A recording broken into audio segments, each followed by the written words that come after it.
धर्म संस्कृति संस्कारों की जननी है। संस्कार सुदृढ़ समाज की नींव व समृद्ध राष्ट्र की परिकल्पना है। सनातन धर्म के तमाम संप्रदाय का संदेश भी यही है और यही संदेश पंडित कुलदीप शास्त्री जी दे रहे हैं। जी हां, छिंदवाड़ा नगर की वार्ड नंबर 21 में सार्वजनिक महिला मंडल समिति के तत्वाधान में आयोजित महाभागवत कथा का आयोजन किया जा रहा है। विगत दिवस कृष्ण जन्म और माता रुक्मणी का आज विवाह किया गया, जिस मार्मिक अंदाज में पंडित कुलदीप शास्त्री ने कथा वाचन किया, श्रोता मंत्रमुग्ध हो गए। भागवत कथावाचक पंडित कुलदीप शास्त्री ने वॉइस ऑफ राइट से खास चर्चा करते हुए धर्म, अध्यात्म, राजनीति, समाज, संस्कार, मानव व्यवहार पर खुलकर बात की। देखिए जिला संवाददाता कृष्ण कुमार भट्ट की एक्सक्लूसिव धार्मिक स्टोरी।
चौरासी लाख योनि में मानव योनि को सर्वश्रेष्ठ कहा गया है और सर्वश्रेष्ठ योनि में जो सर्वश्रेष्ठता सिद्ध करे वो इंसान, वो मानव भगवान के तुल्य पूजा जाता है। आज हमारे साथ है पंडित कुलदीप शास्त्री जी, जिन्होंने अपनी 14 वर्ष की उम्र से सत्संग प्रारंभ कर दिया। भागवत कथा में अपने मध्य प्रदेश, छत्तीसगढ़, छिंदवाड़ा, उत्तर प्रदेश, देश के कोने कोने में अपना सनातनी धर्म का प्रचार प्रसार कर रहे हैं। आइए उनसे हम पूछते हैं इस धार्मिक आस्था के बारे में और उनकी इस उपलब्धि के बारे में।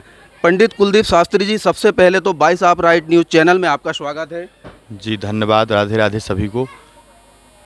कुलदीप शास्त्री जी, आप ये बताएं, आप 14-15 वर्ष की उम्र में सत्संग में लीन हो गए, कहाँ से आपको प्रेरणा मिली? क्या आपको अद्भुत ज्ञान की प्राप्ति हुई? माता पिता के और गुरुजनों के आशीर्वाद से रामायण का थोड़ा बहुत अध्ययन किया हमने।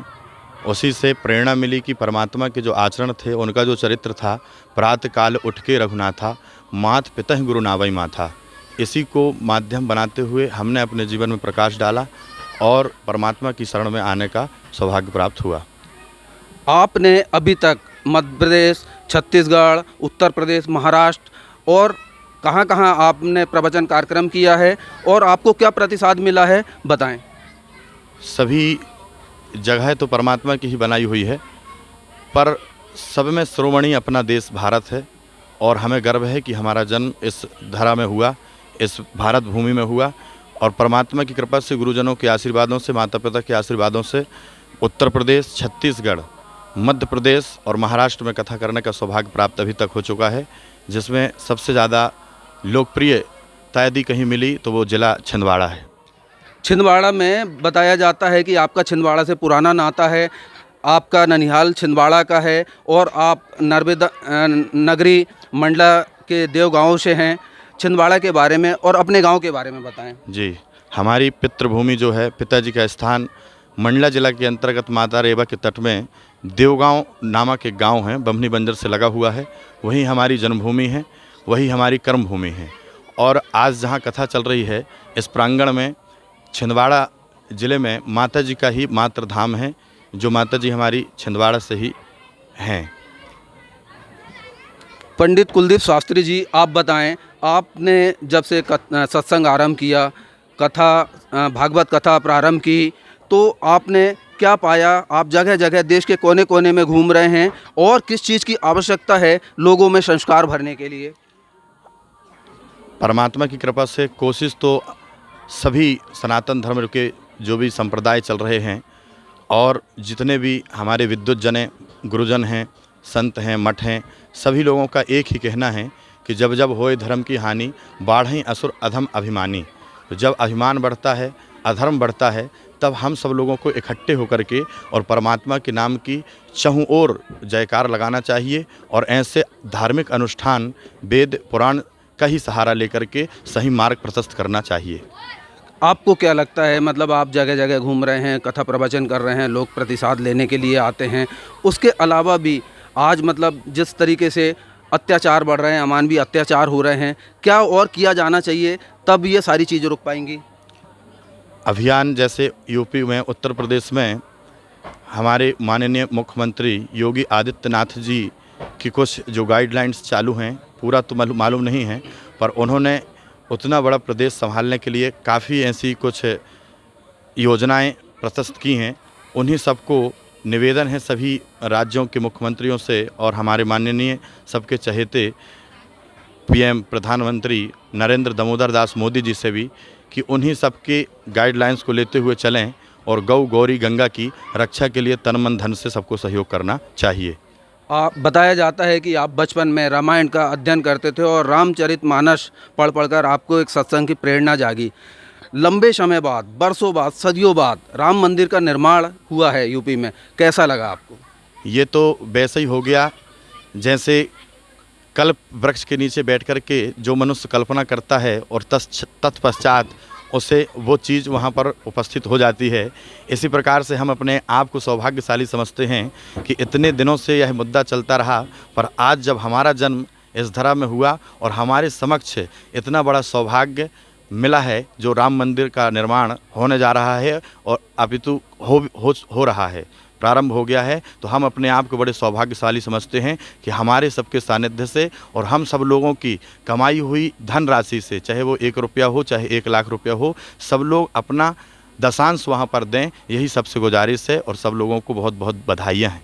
गुरुजी आप बताएं, आप पंडित हैं, पुरोहित हैं, आचार्य हैं, बहुत सारी आपने डिग्रियां भी हासिल की है, कथा प्रवचन करते हैं, पैसा से, धन दौलत से आपका माया मोह नहीं है, लेकिन जो मिलता है तो आपने मतलब अभी तक अपने जीवन काल में कुछ समाज सेवा के रूप में किसी और प्रकार से क्या उपलब्धियां हासिल की?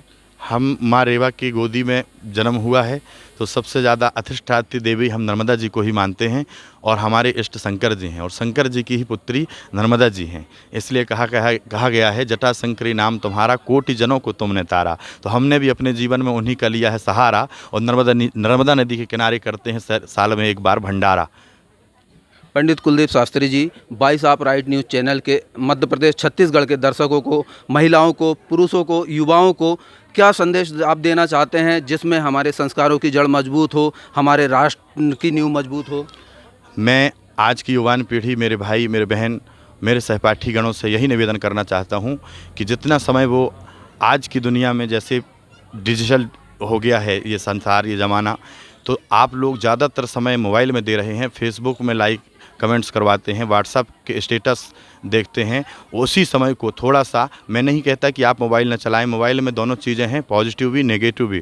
आपकी सोच यदि सकारात्मक है तो वो आपके लिए यंत्र है, और उसी का दूसरा रूप यदि आप रामायण महाभारत और पुराणों का अध्ययन करें तो वहाँ मंत्र है। मोबाइल कहाँ से आया है, आप रामायण पढ़ के देख लीजिए। सबसे पहले यूज करने वाला व्यक्ति है रावण। मंत्र आकर्षण जपे 10 भाला, अहि रावण मंडोल पताला। वह जब मंत्र से पत्तालपुरी से और लंका में बात कर सकता था, तो आज अपन लोगों भी संसार में बात कर रहे हैं। तो सब युवाओं भाई से मेरा यही निवेदन है कि आप लोग थोड़ा रामायण का अध्ययन करें, पुराण को सुनें और उसको गुनें, आपके जीवन में निश्चित रूप से बदलाव आएगा।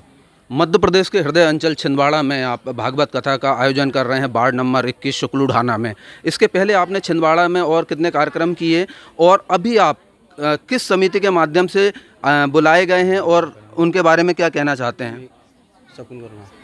सरस्वती महिला मंडल के माध्यम से शकुन रवि वर्मा जी के माध्यम से यहाँ पर कार्यक्रम होने जा रहा है, हो रहा है। आज कथा का 5म दिवस है।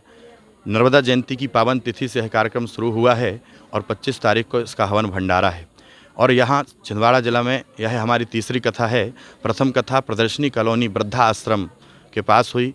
द्वितीय कथा हमें करने का सौभाग्य प्राप्त हुआ कामठी वाले ज्वेलर्स के बाजू में नागपुर नाका। और आगामी कथाएं यहाँ 25 को हवन होगा। 26 फरवरी से 6 मार्च तक सोनपुर मल्ट्री में शिव महापुराण है 9 दिवसीय, और तत्पश्चात 7 मार्च से 15 मार्च वार्ड नंबर 38 पाटा ढाना में शिव महापुराण का आयोजन महिला मंडल के द्वारा रखा गया है।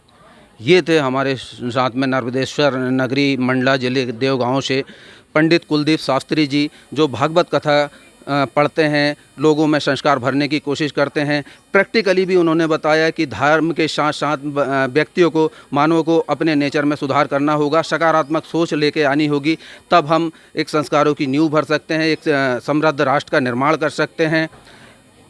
सहयोगी डॉक्टर संतोष नागेश के साथ 22 आप राइट न्यूज़ चैनल के लिए मैं कृष्ण कुमार भट्ट, छिंदवाड़ा।